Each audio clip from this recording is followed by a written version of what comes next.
श्री कार्तिक स्वामी भगवान की जय, लक्ष्मी नारायण की जय, गंगे मैया की जय, तुलसी मैया की जय।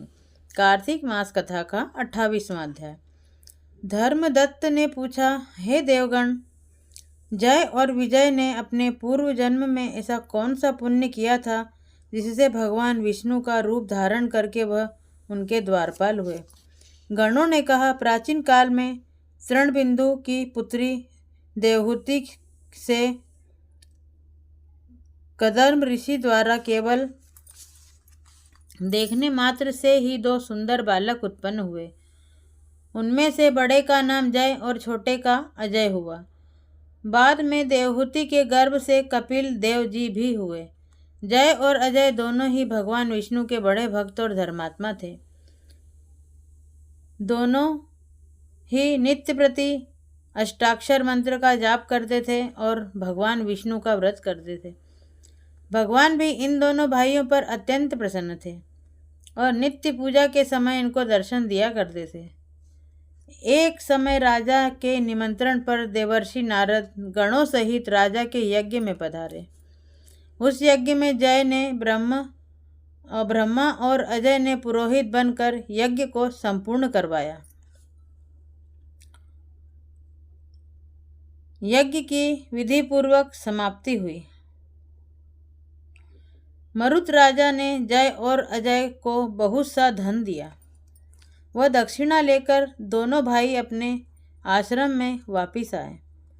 धन का बंटवारा करते समय दोनों भाइयों का आपस में झगड़ा हो गया।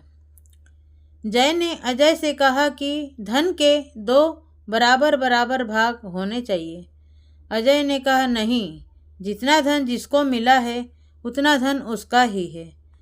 तब जय ने क्रोध में भरकर अजय को श्राप दिया, तुम धन लेकर नहीं देना चाहते हो, इसलिए तुम ग्राह हो जाओ।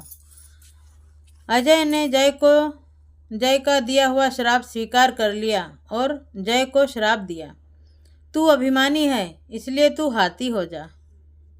और जब नियम पूर्वक दोनों की पूजा के समय भगवान उनको दर्शन देने के लिए आए तो दोनों ने भगवान से श्राप मोचन का उपाय पूछा। दोनों ने प्रभु से कहा, हे देव, हम दोनों आपके भक्त हैं, मगर हम हाथी की योनि में कैसे होंगे? हे कृपा सागर, श्राप से हमारा उद्धार कीजिए। भगवान विष्णु ने कहा,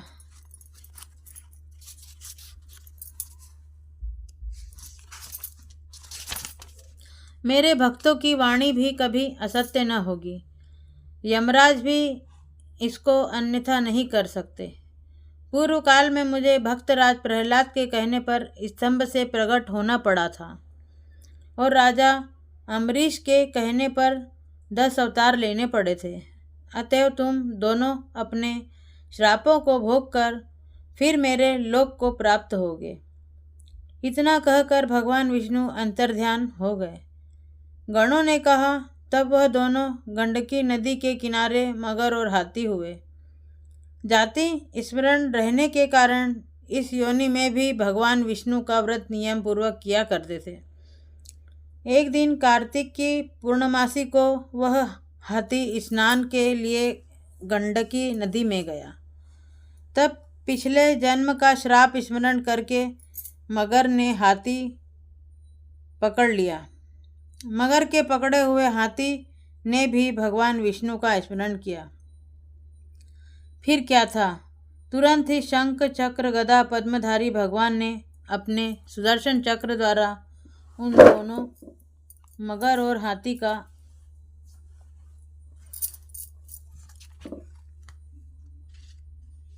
उद्धार किया और उन दोनों को अपने जैसा रूप देकर भगवान उन्हें वैकुंठ में ले गए। उसी दिन से उस स्थान का नाम हरिक्षेत्र प्रसिद्ध है। चक्र के आघात से वहाँ के पत्थरों में भी चिन्ह बने हुए हैं। वह दोनों भी जय और अजय के नाम से आज तक संसार में प्रसिद्ध हैं। हे विप्र, आपने भगवान विष्णु के द्वारपालों के संबंध में जो प्रश्न किया था उसका विस्तृत उत्तर मैंने दे दिया है। इसलिए हे द्विज, तुम भी ईर्ष्या और द्वेष को त्याग कर नित्य भगवान विष्णु का व्रत करो। जगत के प्रत्येक जीव को समदृष्टि से देखो। तुला, मकर और मेष की संक्रांति में नित्य प्रातःकाल स्नान किया करो। एकादशी व्रत किया करो। तुलसी वन की रक्षा किया करो। गौ, ब्राह्मण, वैष्णवों की सेवा के लिए हर समय तैयार रहा करो। व्रत करने वालों को मसूर, कांची, बैंगन के साग का कदापि प्रयोग नहीं करना चाहिए। हे धर्मदत्त, ऐसा करने पर तुम शरीर त्याग के पश्चात हम लोगों के समान गद्दी पाओगे। भगवान विष्णु को प्रसन्न करने वालों इस व्रत के समान फल देने वाला तीर्थ, दान और यज्ञ दूसरा और कोई नहीं है। हे विप्र, तुम धन्य हो, क्योंकि तुमने विष्णु भगवान को प्रसन्न करने वाला व्रत किया है, और जिसका आधा फल तुमने इस कलहा को दिया है, उसके फलस्वरूप हम कलहा को वैकुंठ में लिए जा रहे हैं।